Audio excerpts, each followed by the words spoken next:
Ya, Assalamualaikum warahmatullahi wabarakatuh. Waalaikumsalam warahmatullahi wabarakatuh. Oke, kami dari kelompok 3 konsentrasi welding ingin mempresentasikan tentang tools yang berdasarkan PUIL 2011. Oke, untuk kelompoknya yang pertama di sini ada Periza Sativa Tirta, yang kedua ada Mahmud Muhammad Hakim, yang ketiga Muhammad Sarul Rizky, yang keempat adalah Nikola Sembiring, dan yang kelima adalah Rio Rahmat Guntur. Nah, langsung saja kami akan mempresentasikan tentang tools yang berdasarkan PUIL 2011. Oke, untuk PUIL yang pertama akan dibacakan oleh Rio Rahmat Guntur.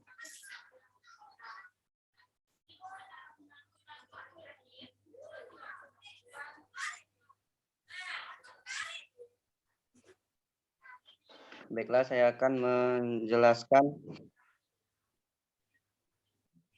wheel yang pertama. Safety atau PPE yaitu Personal Protective Equipment atau biasa disebut alat pelindung diri, hand glove, safety shoes, wear pack, goggles, dan lain-lain. Jawab. Regulasi pada PPE atau APD adalah berdasarkan Undang-Undang Indonesia Nomor 1 Tahun 1970 bahwa pengurus atau pimpinan tempat kerja berkewajiban menyediakan alat pelindung diri APD atau PPE untuk para pekerja, dan para pekerja berkewajiban memakai APD atau PPE dengan tepat dan benar. Tujuan dari penerapan undang-undang ini adalah untuk melindungi kesehatan pekerja tersebut dari risiko bahaya di tempat kerja. Jenis APD yang diperlukan dalam berbagai aktivitas kerja di industri sangat tergantung pada aktivitas yang dilakukan dan jenis bahaya yang terpapar. Regulasi pada hand glove. Aturan dalam pemakaian hand glove adalah dengan menggunakannya sebelum melakukan aktivitas pekerja yang berhubungan dengan listrik, agar pada saat memegang kabel tidak terjadinya kecelakaan yang tidak diinginkan. Oke, next.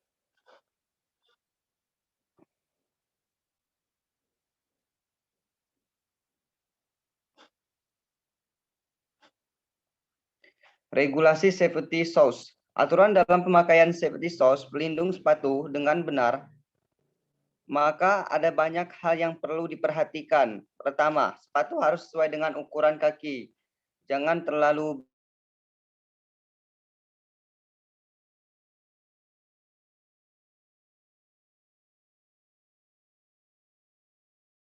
memakai tali, maka harus diikat dengan baik dan kuat agar tali tidak terinjak pengguna.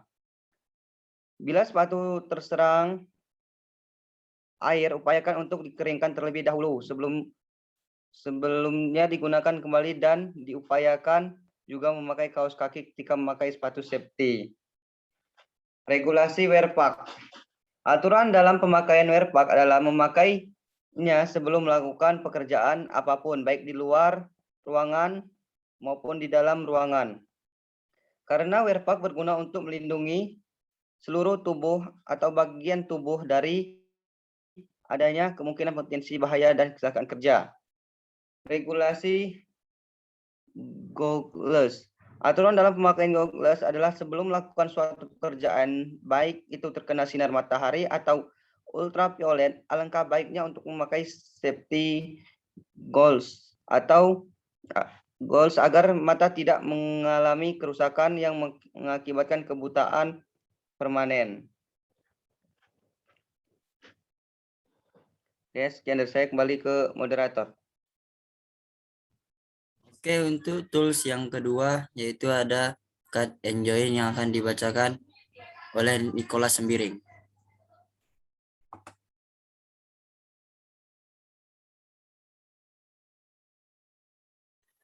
cut and join.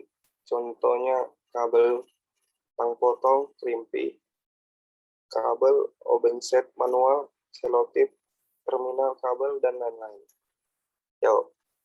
Regulasi pada kabel adanya Kepmen KP 14 tahun 2021. Diharapkan Menteri Tregono menjadi acuan untuk menjamin peraturan alur pipa dan kabel bawah laut di wilayah perairan nasional agar menjadi tertib.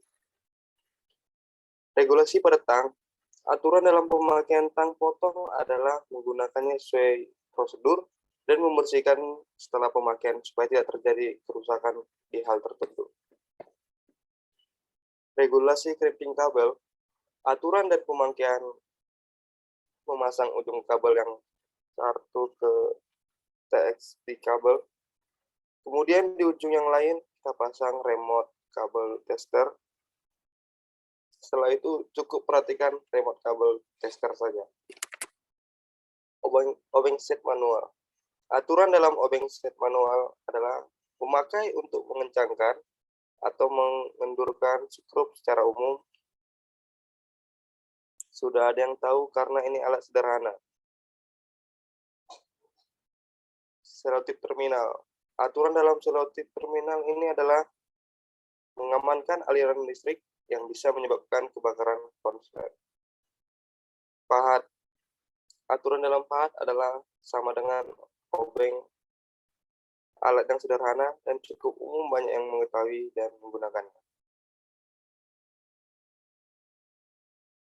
Slide ke bawah. Oke, untuk tools yang ketiga yaitu installation yang akan dibacakan oleh Oriza Sativa.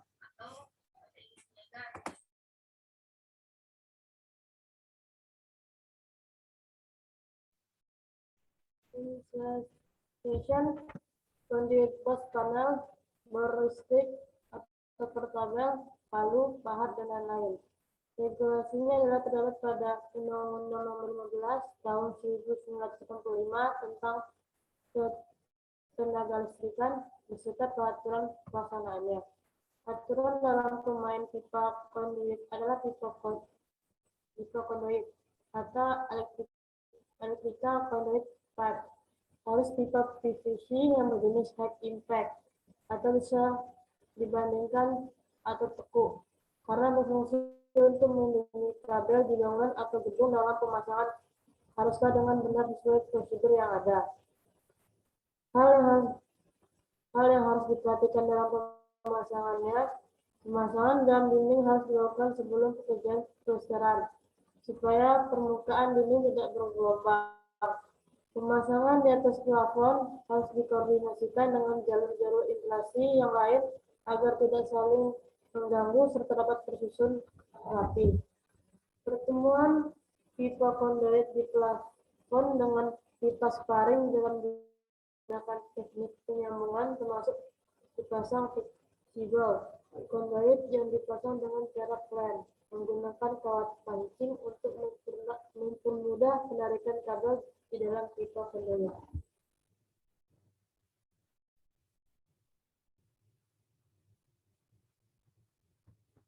Aturan permainan berlistrik atau portabel adalah hal yang pertama harus diperhatikan, menjaga tempat pengoboran, kemudian pilihlah mata bor yang sesuai, walaupun penentuan mesin bor telah tepat. Tetapi hasil tidak optimal jika Anda tidak memakai mata bor yang pas. Selanjutnya adalah kecepatan putar RPM pada bor listrik yang Anda gunakan, karena kecepatan putar mata bor berpengaruh terhadap makanya suatu material yang akan dibor. Aturan pemakaian palu adalah yang pertama harus diperhatikan area sekitar. Aman dari gangguan, kemudian pilihlah palu sesuai jenis dan fungsinya. Kemudian periksa kelayakan palu sebelum digunakan. Selanjutnya, mulailah palu dari kekuatan terus sedikit demi sedikit kekuatan palunya. Aturan pemakaian pahat adalah pilih pahat sesuai ukuran objek atau benda kerja, kemudian gunakan pahat yang lain, menggunakan pahat bagian mata tidak berkarat dan masih tajam. Genggam pahat dengan mantap bila pemotongan berat dan ukuran pahat besar, kemudian genggam pahat menggunakan 5 jari bila pemotongan dan ukuran sedang, kemudian genggam pahat menggunakan 2 jari. Bila pemotongan ringan dan memakai pahat kecil, arahkan mata ujung pahat pada benda kerja dan fokuslah pada mata pahat agar sasaran pahatan tercapai dengan baik. Posisikan pahat dengan kemiringan kurang lebih 30 derajat terhadap benda kerja saat pemotongan plat logam. Oke, untuk yang terakhir yaitu measurement dan inspection yang akan dibacakan oleh Muhammad Sarul SG.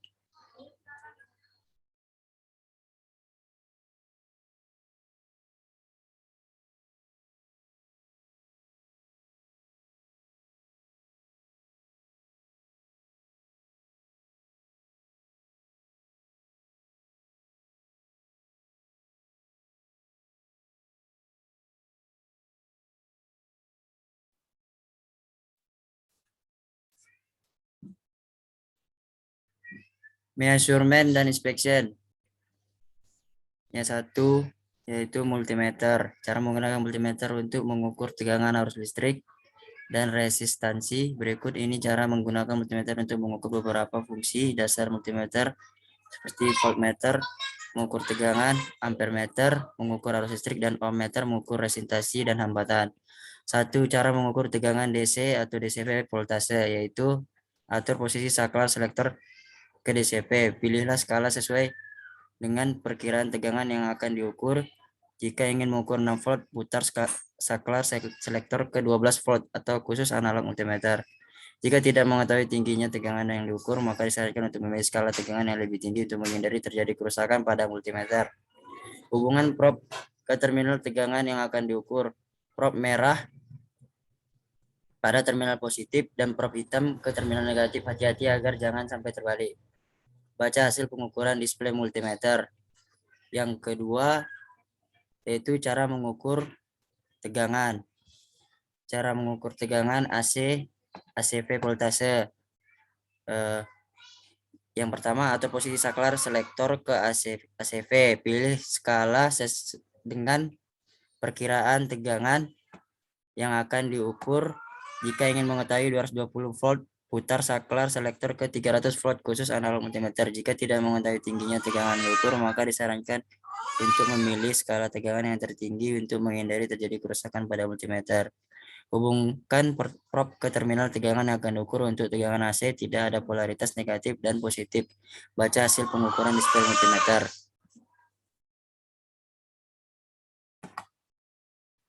Untuk yang ketiga, cara mengukur arus listrik atau ampere. Yang pertama yaitu adalah atur posisi saklar selektor ke DCA. Yang kedua, pilih skala sesuai dengan perkiraan yang akan diukur. Jika arus yang akan diukur adalah 100 mA, maka putarlah saklar selektor ke 300 mA atau 0,3 ampere. Jika arus yang diukur mobil skala yang dipilih, maka sekering fuse dalam multimeter akan putus. Kita harus menggantinya sebelum kita dapat memakainya lagi. 3. Putuskan jalur catu daya power supply yang terhubung ke beban. 4. Kemudian hubungkan prob multimeter ke terminal jalur. Kita putuskan tersebut prob merah ke output tegangan positif dan prob hitam ke input negatif beban ataupun rangkaian yang akan kita ukur. Untuk lebih jelas silakan gambar berikut. Ini baca hasil pengukuran display multimeter. Yang keempat itu mengukur resist ohm, atur saklar selektor ke ohm. Yang kedua, pilihlah skala sesuai dengan perkiraan ohm yang akan diukur. Biasanya diawali ke tanda X, artinya adalah kali. Khusus multimeter analog, hubungan per komponen resistor tidak ada polaritas, jadi boleh terbalik. Yang keempat, baca hasil pengukuran display multimeter khusus analog.